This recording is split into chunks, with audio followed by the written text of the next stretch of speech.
James, welcome to the show. You have interviewed some of the highest performers in the world among different industries, whether it's business leaders or athletes. What are the habits that you notice among them?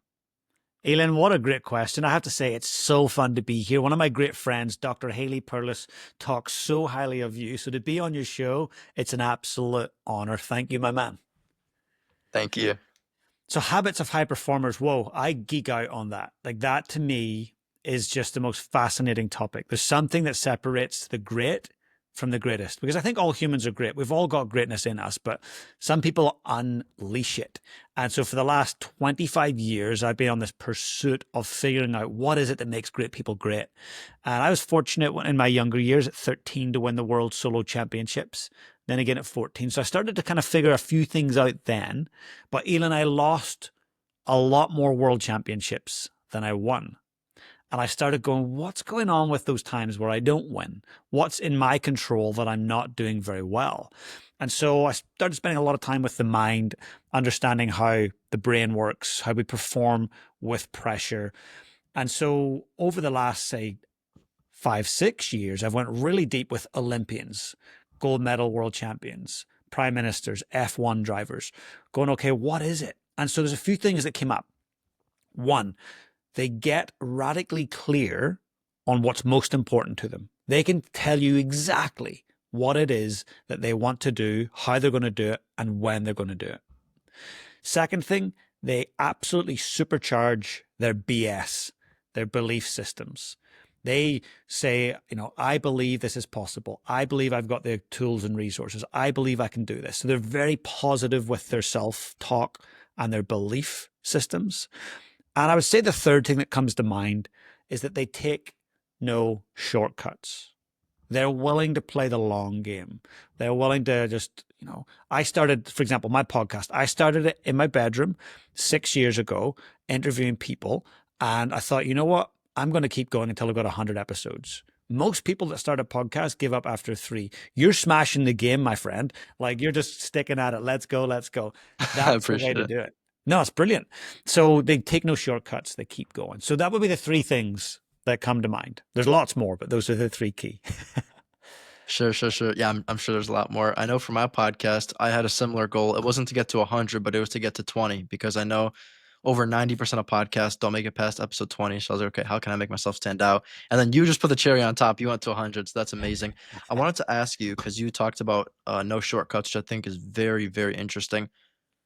How can people learn to be okay playing the long game? Because people want things right away, but how can they learn to detach from the short-term success that they want and learn that the long game is where it's at? Be patient. Like, go double down on patience. I see that so much impatience in the world today. There's 2 things that highlight this. A company called Temu and a company called Sheen. Those 2 things highlight to me how damn impatient the world is. We're willing to buy crap en masse because we want it right now. We want it to look good and all flash. Honestly, dude, I live a very simple life and I would rather save for like 3 years for the real deal, take my time. And when I get it, I'll appreciate it and look after it. Like this little microphone I'm speaking on, I love it. And I worked hard for it. And I don't need another one and a flashy one. It's a cool little microphone. So I want you to think about that for yourself when you look around you. Like, people want stuff real fast. People who are the best in the world at what they do have delayed gratification. So a friend of mine, when he was 7, told his mum, his solo mum, I'm going to be a millionaire and I'm going to be the prime minister of this country. Now, he lived in a very low socioeconomic area. His mother was poor. His mother was a refugee from, I think it was Austria, when the Nazis were ripping through. And they came down to New Zealand. And he says to her, I'm going to do these 2 things at 7 years of age. Now, fast forward, he ends up working at Merrill Lynch in the US, ends up being in the Federal Reserve, becomes multimillionaire, comes back to New Zealand, joins a political party, becomes the best prime minister arguably the country has ever had. That is delayed gratification. That is playing the long game. The people who are willing to play the longest, they're the ones who stay in the game and they win. 100%, James. And I think that's even talks to your first point you were saying for the 3 ways that high achievers, the habits they have of being clear. Like, your friend said he's going to do this thing. He was clear on it, and then he shot for it every day, which I think is amazing. I spoke to a guy named Gary Shoniger on my show. He's entrepreneur. He has his own program, and he mentioned something to me off camera that I thought was very interesting. Something exactly what you're saying. He mentioned the idea that delayed gratification, just like you said, and also just being okay knowing that the results aren't going to come tomorrow, but in the future is the key that you need to succeed. Because a lot of people, like you mentioned, they don't have delayed gratification. They want everything right away. They want it now. And it's interesting because I feel like the world's most successful people, the people that completely just put others out of the stratosphere, right? Elon Musk, no pun intended, but like, he thinks very differently from people. He thinks, and looking at him, it makes me wonder, like, why did he get the results he got compared to other people? You know what I mean? So, same exact thing is having this big mission. I love that you're talking about. And on top of that, just understanding that the thing's not going to come tomorrow. And I feel like, and correct me if I'm wrong, the bigger that your goal is, the longer it's going to take. 100%. And I think setting big goals is so, so important. I think when people play it safe and set small goals, they end up having a little impact. But when you set a big goal, you arguably work about the same amount of energy expenditure as you do with the small goal. So you may as well shoot big and stay in the game as long as you can. Look after your mindset, look after your relationships, your well being, and just keep going. Yeah, James, I love that so much because I think it's so interesting this idea that everybody has 24 hours. So what separates this person from that person? And exactly like you're talking about, mindset is huge, but also setting the goals. That's something I'm trying to do better at is, it's a little tough for me because I identify as somebody who's like humble. You know what I mean? I like to be the person that's like, maybe I'm gonna hit this. I don't know for sure. And I have confidence, but I don't want to be the person that's in everybody's faces being like, I am gonna be the best podcaster. But to an extent, I feel like those are the people that do really well because they make it like that's their thing. I wanted to ask you kind of shifting topics a little bit because you mentioned the idea of focusing on what we can versus what we can't control. How much have you noticed that plays into success is understanding that there's some things that are outside of our control versus there are some things that we have control over and therefore we can change. Yeah, I think that the bottom line is we've got to control our controllables. And if we don't control our controllables, then we're at the mercy of all these external forces. So I work with some professional athletes. One comes to mind in particular. He was the most capped All Black. So the All Blacks are world champion national rugby team here in New Zealand, and they're called the All Blacks. And so he was the most capped, played the most games ever, 153, I think, internationally. So he was really clear on what he could control, and he still set big goals, but he did them in a humble way. Humility is really a big deal in New Zealand. And where I grew up in Northern Ireland, really big deal. They don't love the screaming from the rooftop guys. I'm going to beat you. They don't warm to that. So this guy in particular, he set the goal of being the most dominant player of all time. He did it quietly. He shared it with 10 friends in a group. And he says, guys, I'm going to do this. And then COVID came up and that slowed him down. Injuries came up. That might have slowed him down too. Selection. But in the end, he stayed the course. And the way I think of it is if you do the work in the dark, you get to shine in the light. And to me, that's really what it comes down to. And that's actually a person you need to have on your show. I would love to introduce you to him. His name's Anthony Trucks. He's a former NFL linebacker with the Pittsburgh Steelers, American Ninja Warrior, third place runner up. Works with Brendan Burchard in Growth Day. He's one of his key speakers. I'd love to introduce you because he talks a lot about doing the dark work. And that's the stuff where you're right now in your bedroom. Nobody knows. You're just doing it. You're getting the podcast in. You're doing the reps. You're reading the books. That's brilliant. And your listeners need to do the same. It's like, stop taking photos of your watch at 5 a.m. when you're at the gym. Who cares? Just go to the gym, do your workout, don't take a photo, and then go and do your big thing, run the marathon, lift the weights, go to the Olympics. And then people will be going, whoa, overnight success. But I don't think there's anything appealing about showing the 4 a.m., here's what I do, here's how I do it. I've done it before. I've been that guy who thought it was important to tell everybody everything that I did. Nothing to be gained. Do the work in the dark so you can shine in the light. Yeah, I heard a really good thing that an overnight success is somebody who's just done the same thing for years without anybody watching, which is an interesting point you bring up. You mentioned, along with Anthony's story, this idea of working in the dark, and something that resonated with me is I'm very much into MMA. Like I train MMA, and I'll train for my fights a couple of months in advance. And It's interesting because I had one of my friends after one of my competitions, he told me he wanted to get into it because he thought it was so cool. Like I went out there, I did my thing, and he was like, "Dude, this is so cool. Like I want to try it out." And the way he was talking, I realized, great guy, great friend. I realized that he didn't understand what I had to do to get there. Like, yeah, I was the person that was up there, fighting in the cage and everybody else was watching me. But it was 2.5 months of just, diet, training so much, over 7 times a week. It was insane. And that's something that occurred to me that a lot of people don't understand. It's like when you do things in public, it's the culmination. It's like the peak of the iceberg of the thing that you've done. Like everybody thinks that, oh, he just went out there and he fought and like, yeah, maybe he trained, but people don't really understand. It's impossible. And I don't really blame them.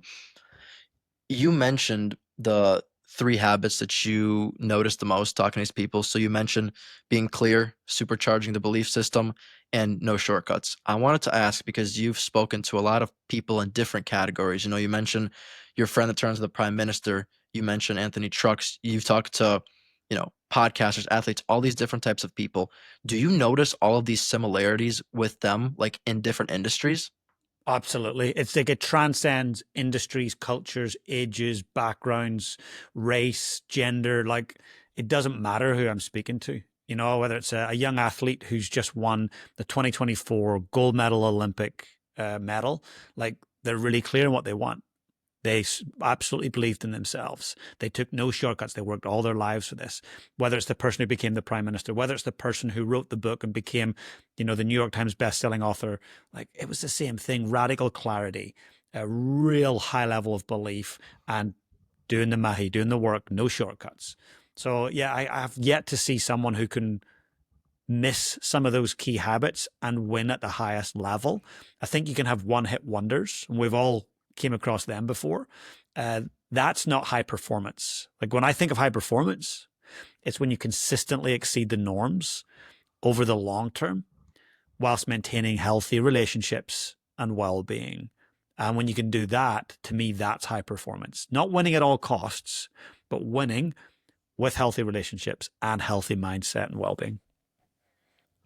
James, have you ever read the book 10x is easier than 2x? Yes, I have. Brilliant book. I'm currently rereading it right now, and you just kind of reminded me of it talking about it. You also talked about New York Times bestsellers, amazing books.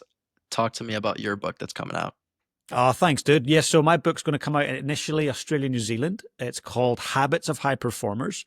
It's being promoted right now by my agent in New York to several large publishers there. So it will be available in the States and beyond in 2026. But if anybody does want to get a copy, they can just get in touch with my team. We'll ship it international.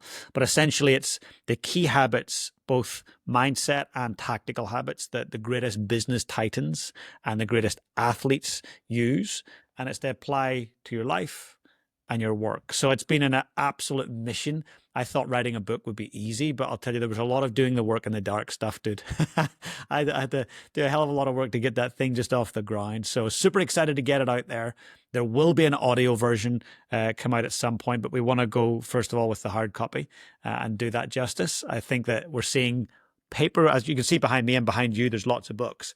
There's a big increase in the number of books that are being bought. Surprisingly, people think that ebooks and audiobooks are crushing it. They're not. So I'm super excited to get that paperback into lots of people's hands. Yes, James, that's so inspiring, dude. What an amazing premise of a book. And for anybody listening to this, to kind of endorse this book a little bit more, one of the things that I've noticed having a podcast, and I'm sure you can relate to this on like 5 times the magnitude, but people have their own experiences. And like as one individual person, you might be able to tell me about an experience you've had on discipline or consistency, and you've learned lessons in the past. But the thing is, when you speak to hundreds and hundreds of people, you get little tiny bits of information from them. And then you start relating, oh, wait, this guy right here, he has something similar in the way he thinks about consistency than Anthony over here. You know what I mean? So once you start making these connections, it's crazy the impact that it can have because it completely changes the way you think. And I want to say that although I haven't read James's book, I can't imagine it won't be incredible because the lessons that you learn from podcasting, from talking to people is just absolutely shattering. Oh, thanks, my man. And one thing actually for now that I'd like to give your audience as a thank you is I'd like to give them free access to my high performance planner. So anyone that's listening that wants to get a copy of that, it's the same thing that all of my professional athletes use, whether they're Olympians, whether they're into rugby or football, whether they're running a country or a small business or a big one. This is the same template they use to set up their week, set up their month, and achieve their goals. So they simply go to jjlaughlin.com/planner. I'll send you that as well through if you want to put that in the show notes so that people can go and click on it. But people can use it. Just please don't share it with everyone. It's only for the people that listened here. You guys can download it and enjoy it. But I just think what you're doing, Elon, is incredibly important work. You're taking lessons, you're distilling them, you're giving people access to different ideas, different ways of thinking. And that's what we all need. We all need to be challenged to see our blind spots. James, what are 3 things that people can do right away to start acting like a high performer? Other than the 3 lists you gave, of getting clear, supercharging your belief system, and not taking shortcuts, what are some actionable things right now when people take their AirPods out and stop listening to this that they can take away? Yeah, brilliant. So the one set of questions that I always ask anyone who has big dreams, and if they can't answer this, I refuse to work with them. I won't coach them. So number 1, what do you really want? What is it that you really want? And if they go, I'll go, okay, come back next year, you're not ready. So like if somebody goes, they don't know. So take the time. What is it that you really want in life and work? Secondly, how badly do you want it? Like, is it kind of that'd be nice, or will you do anything to get it? And lastly, how much are you willing to suffer to get there? And that's the bit most people don't like. They don't like the word suffer. They don't want to have to do that. They want the download, the Temu version. Like anything great takes a level of sacrifice or suffering. And suffering could be not going out 5 nights a week with your friends. Suffering could be not watching Netflix for 6 months while you build your product. Or suffering could be eating really well for 3 months leading up to the World MMA Championships. Everyone's suffering is different. But that's the first thing I would say. Answer those set of questions, really important. Second thing, master your sleep. Chatting with a friend who's the coach for George Russell, Formula One driver with Team Mercedes. And the number 1 thing they measure, sleep. When he's well slept, he performs better, he's happier. So if you want to be a high performer, don't be this person, I get 4 hours sleep and I'm a legend. Don't do that. That's not going to help at all. So really get to bed early, get up early, stick to a routine. And third, this is going to be really unpopular. Stay away from substances. Try and get your motivation from within, intrinsic motivation. I gave up alcohol 5.5 years ago, and I've got way more clarity, way more energy, and a lot more dollars in my bank account. So I'd say if you can, just stay clean, stay focused, know what you want, get after it, get up early, go to bed early. It's common sense, Elon, but it's not common practice. And high performers do those common sense things really, really well. Yeah, that's so interesting you say that. I really like that. It's common sense, but it's not common practice. That totally makes sense. I feel like a lot of people my age, especially, is like exactly like you described. Like, yeah, I got 4 hours of sleep. I got 5 hours of sleep. And I'm like, dude, I got 8 hours of sleep, and I'm having a great time. So Yeah. I love that so much. When you talk about those clarifying questions for your first point, and you mentioned like, what do you really want? I wanted to ask you, is this from like monetary like perspective? Is this from like I don't know, holistic? Is this like individual? Like how do you measure it? Yeah, great point. So I think in high performance, it should be holistic. So when I was young, Elon, all I wanted to do, win the world championships. And then all I wanted to do was win it again. All I wanted to do was win it again. So you get to 7 world titles later and you're like, okay, what's next? And where's my health? And where are my relationships? And like, where's all the money I was supposed to have? Like, I've spent it all. So I think we got to have a nice rounded approach right from the beginning. And so I would ask everyone to get clear on their priorities and have them in order. And those priorities will change. Like right now, my number 1 priority is family. If you had to ask me that when I was 20, it was drumming. I just wanted to win the world championship as a drummer. That was it. So mine's family, fitness, finance, learning, and business. And it's in that order. And then I'll set goals for each of those. And so I would urge you to go, as a podcaster, what's your goal? MMA, what's your goal? Wealth, what's your goal? So have 4 or 5 big chunky goals that are in different parts of your life and start working towards those. I wouldn't pick just one because you end up burning out other parts of your life. And you don't want to do that. Sure, 100%. And do you think it's possible? Because I know a lot of people that are high performers, they have a hard time dealing with the word balance. I think, and I would actually attest to this, it's kind of hard sometimes to have balance in your life when you're really trying to do something meaningful, you know? So I wanted to ask, you're talking about what is your goal for me in podcasting? What's my goal in MMA? What's my goal with my family, with my finances? Is it possible to hit all of my goals without sacrificing one for the other? Great question. If somebody wants something epic, I do not believe balance is possible. I'm not a believer in balance. What I'm a believer in is counterbalance. It's going, I know what I want to achieve. I'm radically clear that these are my goals. I want to win the world championships. I want to make $1 billion, whatever it is. It's about knowing that, doubling down on the thing, and then having the self awareness to go, oh, for the last 6 weeks, I've been doing 100-hour weeks. I'm exhausted. I actually need to shift my focus to my health. Or, you know what? I've been going to the gym 7 hours a day for the last 12 weeks. I need to shift my focus to my relationships. So I think it's about the ability to counterbalance, and high performers are masterful at being self-aware and knowing when to counterbalance. The opposite, you'll find people who have a quick win, they might do quite well in a sport or whatever, and then they burn out. They give up. They implode. We don't want that, Elon. We want that long-term, long game play.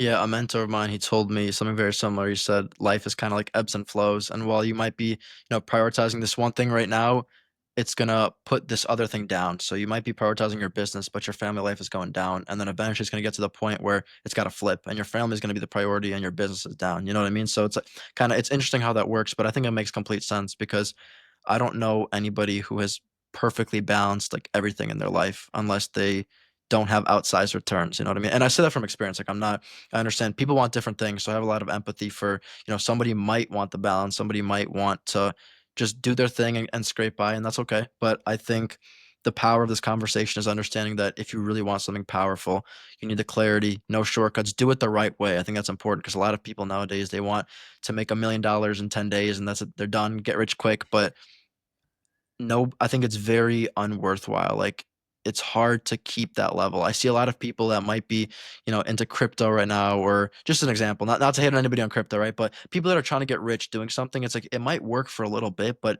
for your life for the next 50 years, how else are you going to support yourself? You can't just have one quick win and then get it out of the way, you know?